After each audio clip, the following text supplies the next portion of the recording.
podcast offered by the Planetary Service Centre, Uksim. This enriched edition of the Consciousness and the Cosmos showcases a collection of insightful recordings featuring the teachings of Daniel Gagliardo, the visionary instructor and founder of Cosmosophy line Uksim. Captured during vibrant Cosmosophy gatherings held across Europe and the serene landscapes of Uksim, Argentina.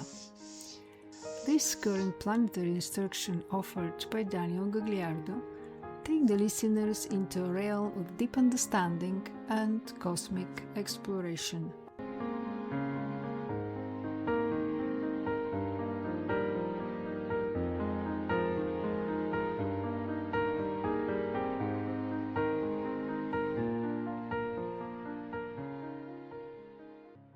An inquiry has arisen regarding the concept of crystal children from a psychological viewpoint, sparked by the fascination with the unique characteristics they embody.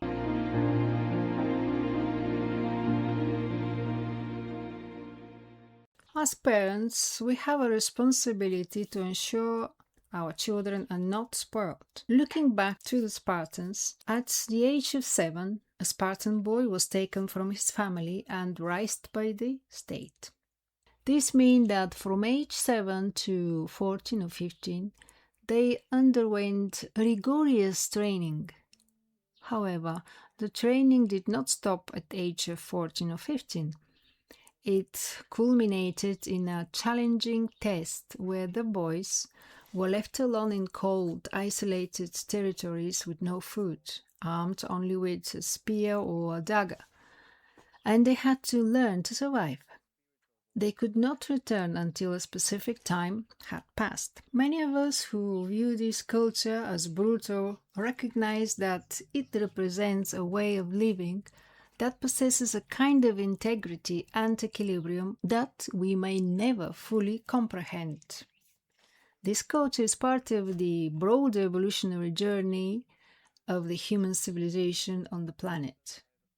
It is puzzling why we often see the Athenians as philosophers and wise men, while perceiving the Spartans as murderous brutes. In reality, the Athenians were not inherently philosophers or wise, while some individuals fit the description. It did not represent their culture as a whole. The Athenians acted out of self-interest and engaged with the gods primarily for convenience, as a precaution against potential anger. In contrast, the Spartans adhered to a moral and ethical framework that Athenians lacked. Therefore, we must reconsider our perspective on these two cultures, surely. Firstly, the terms crystal and indigo are insufficient to describe something that transcends them. The beings who are incarnating are not strictly second-rate Christ energy, love, wisdom. Secondly, the term crystal and indigo is inadequate because it places beings in the same category as those who are not second-rate. On this planet, which is a second-rate planet of Christic energy, love and wisdom, just as the solar system is ruled by the second ray, beings are classified as first, second, third, fourth, fifth, sixth and seventh ray. Why do we say this? Continues Daniel Gagliardo. Because evolutionary appearances are confused with the need to classify these beings as second-ray Christ's energy, when any ray can be presented in a consciousness of above-average evolution, not just in the second ray. Currently, they are incarnating beings of the seventh ray of the ceremonial order. These beings are so elevated that many people mistakenly perceive their elevation and claim that they are of the second ray because all that is elevated is associated with love. The universe has no preferences for love. Love is just one of the 21 cosmic rays on our planet. Until 1988, 7 were active. The first ray is willpower. The second ray is love, wisdom. The third is active intelligence. The fourth is harmony through conflict. The fifth is concrete knowledge. The sixth is devotion and idealism. And the seventh ray is order and ceremonial. Therefore, any being of any ray, according to the needs of a civilization or systematic planetary context, can appear in a civilization like ours. However, there is a tendency to define outstanding beings as Christic beings, which they might not be. There may be beings of any other ray, but with a higher evolution than the average planetary society.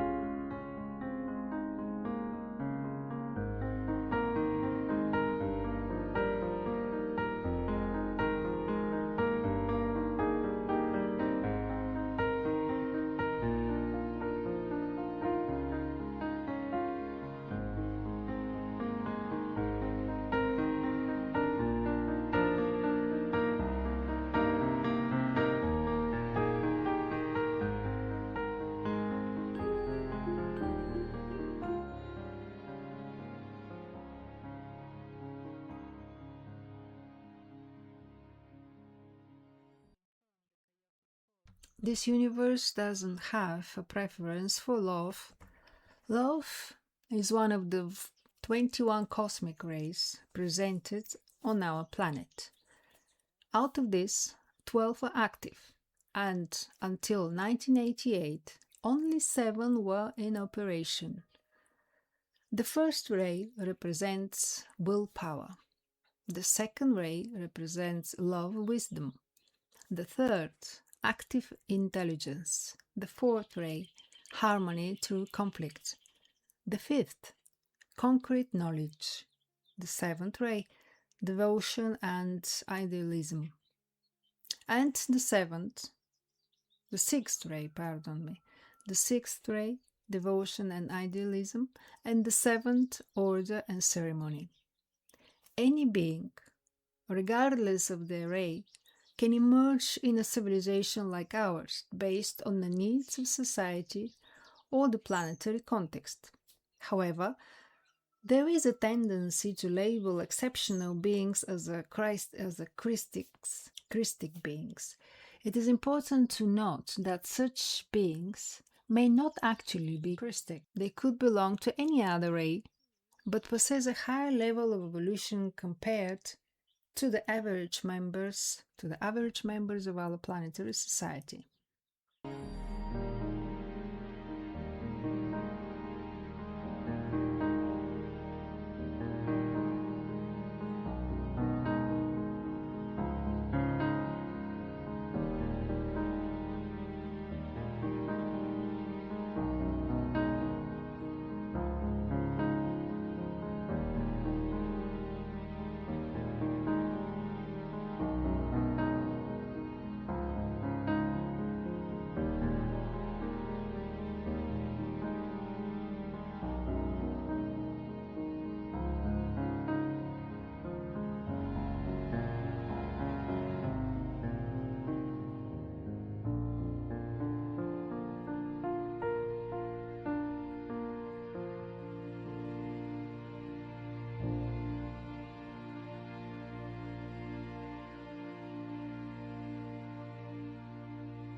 Indigo and crystal, their labels are often attributed to individuals who appear to be above average.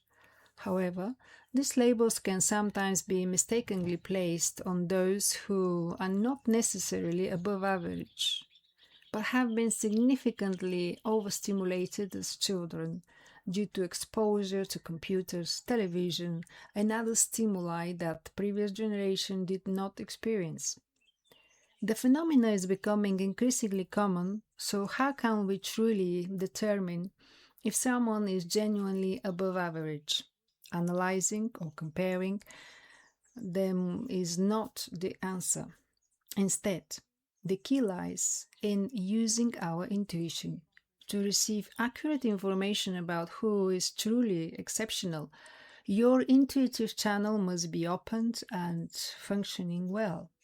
If your rational mind is orientated towards positivity and has been nurtured to seek positive outcomes, that's beneficial, surely.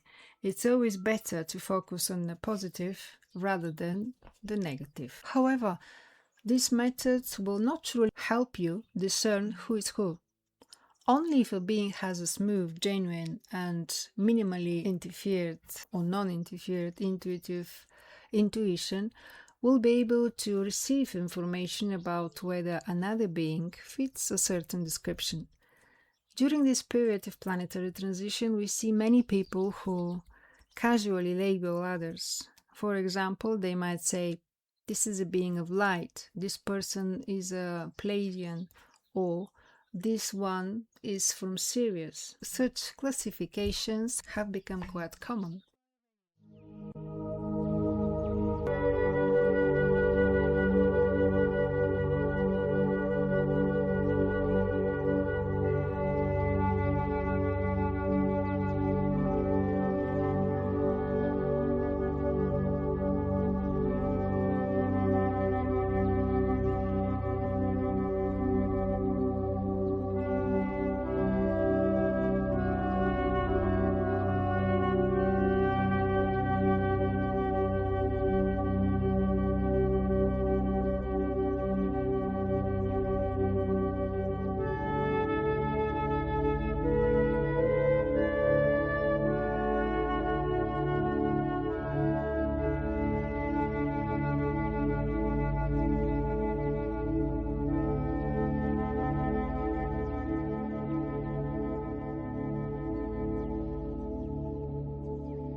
The internet is full with individuals who may lack intuitive depth, but have trained themselves to interpret various aspects of reality.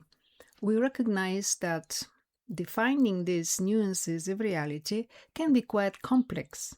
In our current planetary situation, known as planetary transition, there are beings who are closely connected to the elements that are being resolved from the previous cycle. Simultaneously, there are others who are becoming receptive or even acting as bridges, tools, or instruments or channels through which high evolutionary principles are entering and gaining prominence during this time of transition. We need to be cautious and not to oversimplify or misinterpret the attributes that may appear to be present in certain individuals.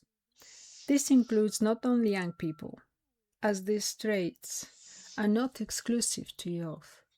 A person can possess a new genetic code at the age of 100, while another individual who is 25 years old may never have this new genetic code. This is due to various internal, hidden, subtle, and subjective factors that create the foundation of these implantations and installations.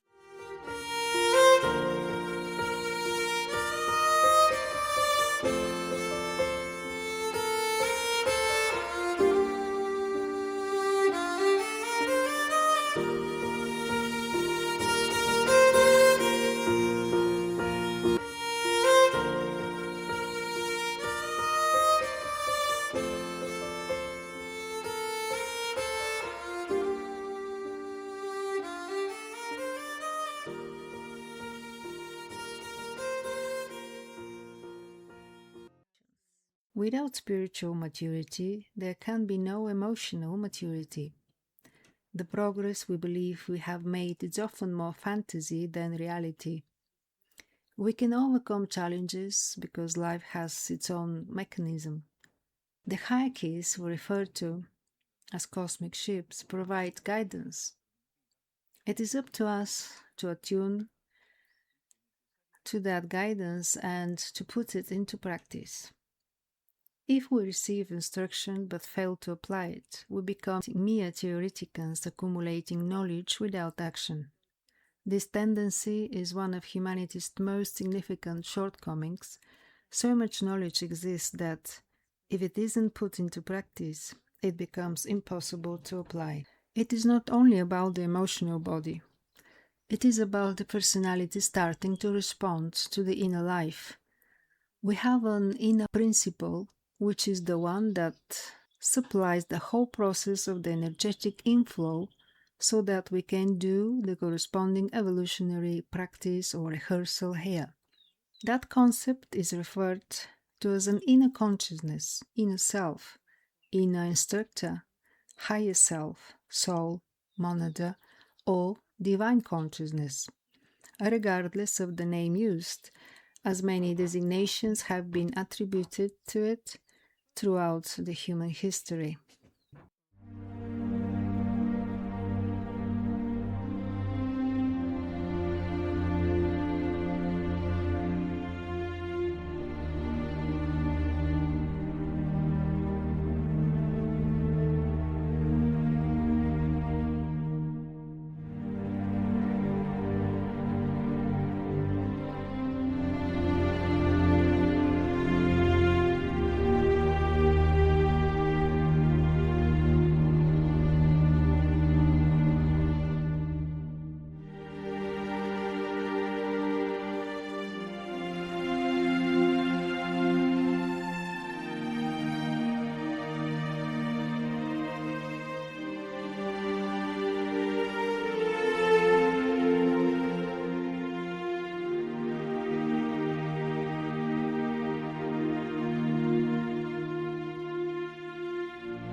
We cannot continue to be so foolish.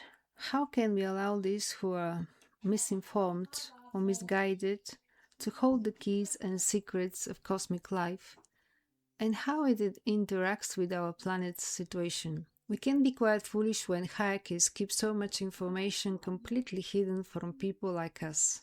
Jesus said, "Even I don't know, only my Father knows." Yet many people claim to know what will happen and when will happen, often writing about it in their books, only for those predictions to never come true.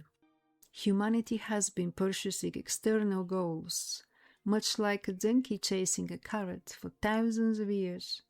It is time for us to recognize that we need to focus inward rather than outward.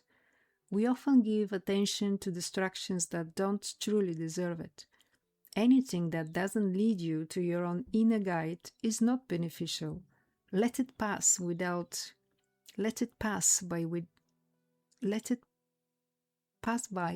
without engaging. Keep moving forward and don't allow distractions to hidden your process. Your inner guide is the only thing that matters during these times. In 1988, the energy shifted from an extrospective masculine condition to an introspective feminine condition. This introspective cosmic feminine energy at the planetary level facilitates our journey toward achieving our goals. It becomes our archetype, helping us access the hidden essence within ourselves, deep within our inner being. As a result, We no longer need to engage in risky experiences that involve relying on external validation from others, for example. Many people display behaviors that reveal their disconnection from their own essence and inner life, lacking a connection to their inner cosmos. What we need to focus on is the true essence of spirituality rather than the misunderstood aspects of it. We should engage with a deeper, more meaningful religiosity, one that unites what has been separated and connects us to our inner essence. Everything that distracts you, everything that seeks your attention, should be allowed to pass by unnoticed. Today is not the day to waste time, as time is more valuable than ever. We no longer have the time we think we have, because the laws of space and time changed in 1908. Therefore, neither space, nor time, nor the energy we once understood as space-time is the same anymore. It is essential that we work with synthesis and learn to discern what is genuinely worthwhile from what is merely illusory, a mirage. Let go of the distractions and allow them to pass.